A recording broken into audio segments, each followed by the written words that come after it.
Hello guys, আসসালামু আলাইকুম। আপনি সবাই কেমন আছেন? আশা করি আল্লাহর রহমতে ভালো আছেন। আমিও ভালো আছি। আমি আজকে আলু দিয়ে হাঁসের মাংস রান্না করার রেসিপি নিয়ে আসছি। প্রথমে আমি আলুটা ভালোভাবে কেটে টুকরা করে নিয়েছি, পরিষ্কার করে আলুটা ভাজি করে নিব।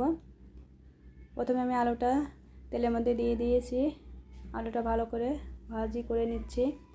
দেখেন গাইস, আমার আলুটা প্রায় ভাজি করা হয়ে গেছে। এখন আমি আলুটা উঠায় নিব। এই ফ্রাই প্যানেই আমি মাংসটা রান্না করব। প্রথমে দুই চা চামচ পেঁয়াজ কুচি দিয়ে দিলাম। পেঁয়াজ কুচিটা ভালো করে নাড়াচাড়া করে বাদামি কালার করে নিব। তারপরে শুকনা উপকরণ দিয়ে দিব। প্রথমে আমি লবঙ্গ, দারচিনি, এলাচ, তেজপাতা, গোলমরিচ দিয়ে দিলাম। ভালো করে নাড়াচাড়া করে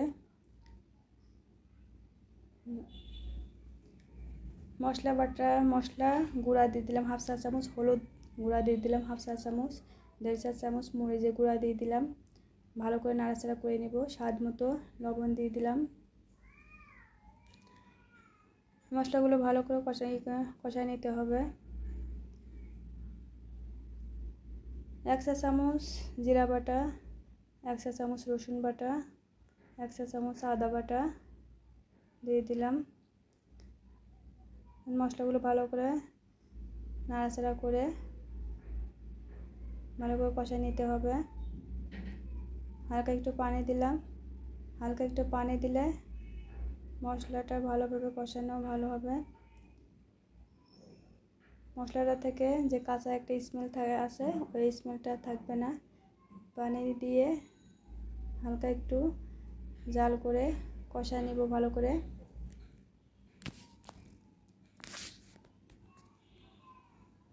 মশলাটা কিছু সময় ধরে ভালোভাবে জাল করে কষায় নিতে হবে।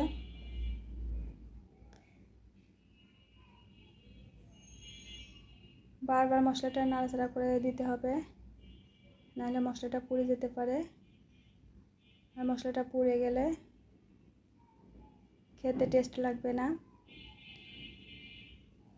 মশলাটা ভালোভাবে কষায় নিতে হবে।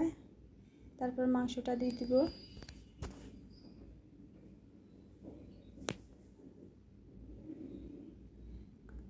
আমার এই ভিডিওগুলো যদি আপনাদের ভালো লেগে থাকে, প্লিজ রিকোয়েস্ট করব লাইক, কমেন্ট এবং শেয়ার করতে, এবং চ্যানেলটা সাবস্ক্রাইব করতে, ফেসবুক পেজে ফলোয়ার দিতে। দেখেন গাইস, আমার মশলাটা প্রায় কষানো হয়ে গেছে। আমি এখন মাংসটা দিয়ে দিব। আমি এখানে হাঁসের মাংসটা দিয়ে দিলাম।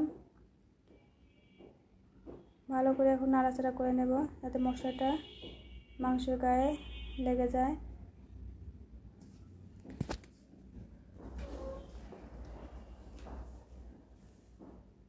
ভালোভাবে নাড়াচাড়া করে নিব।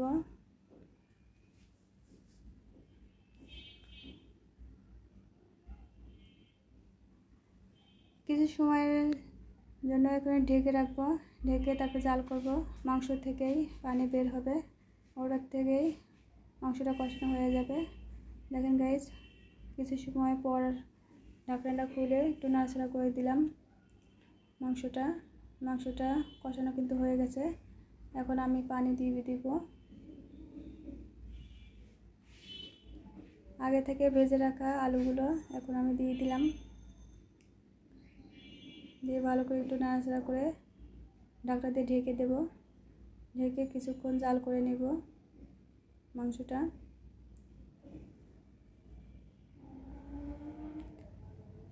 ঢেকে দিলাম, ঢেকে এখন জাল করে নেব। দেখেন গাইস, আমার বেশ কিছু সময় ধরে জাল করে নিয়ে আর মাংসটা প্রায় হয়ে গেছে। মাংসটা হালকা একটু ঝোল ঝোল রাখবো, রুটি দিয়ে খাওয়া যাবে, যে কারণে একটু ঝোল রাখতে হবে। আপনারা চাইলে একদম ভুনাও করে ফেলতে পারেন।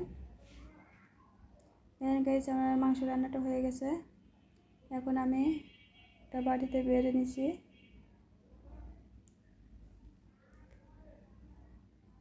আমার রান্নার রেসিপিগুলো যদি আপনাদের ভালো লাগে থাকে প্লিজ লাইক কমেন্ট করেন। ওকে, আল্লাহ হাফেজ।